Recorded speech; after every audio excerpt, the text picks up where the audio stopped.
Game theory is nothing more than just a model of understanding how people make decisions. Usually, it's needlessly used as a fancy buzzword in place of incentives and interests, so there's no need to really stress so much over not knowing anything about game theory itself as like an academic field. Though, there are a few universal concepts that I think traditional game theory provides so that we can better conceptualize and communicate the arguments that we are making. So for this video, let's take the example of the motion. This house believes that Japan should develop nuclear weapons. First, game theory involves a set of players and a set of choices that are available to these players. Here, it helps to identify that the actors in contention in this debate, if Japan were to take this action, it might include the United States, because they may withdraw military support if Japan violates an international treaty and its pacifist constitution, or it may involve China, who may engage in retaliatory behavior as well, since they are also geographically at risk if Japan were to engage in nuclear development.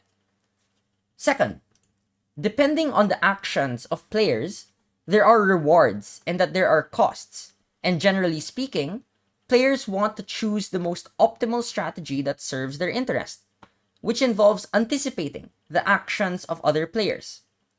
So for this motion, you would parse through your analysis by explaining the risks and benefits of taking certain actions in response to the likely certain actions of others.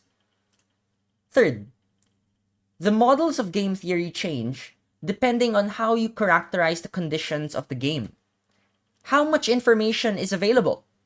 Are the decisions being made simultaneously or sequentially? How much power do players have to influence others? How long is the game being played for? Maybe for the Japan motion, you might argue that it's strategic in the short run, but the long run implications aren't that worth it because it might encourage a nuclear arms race in the region.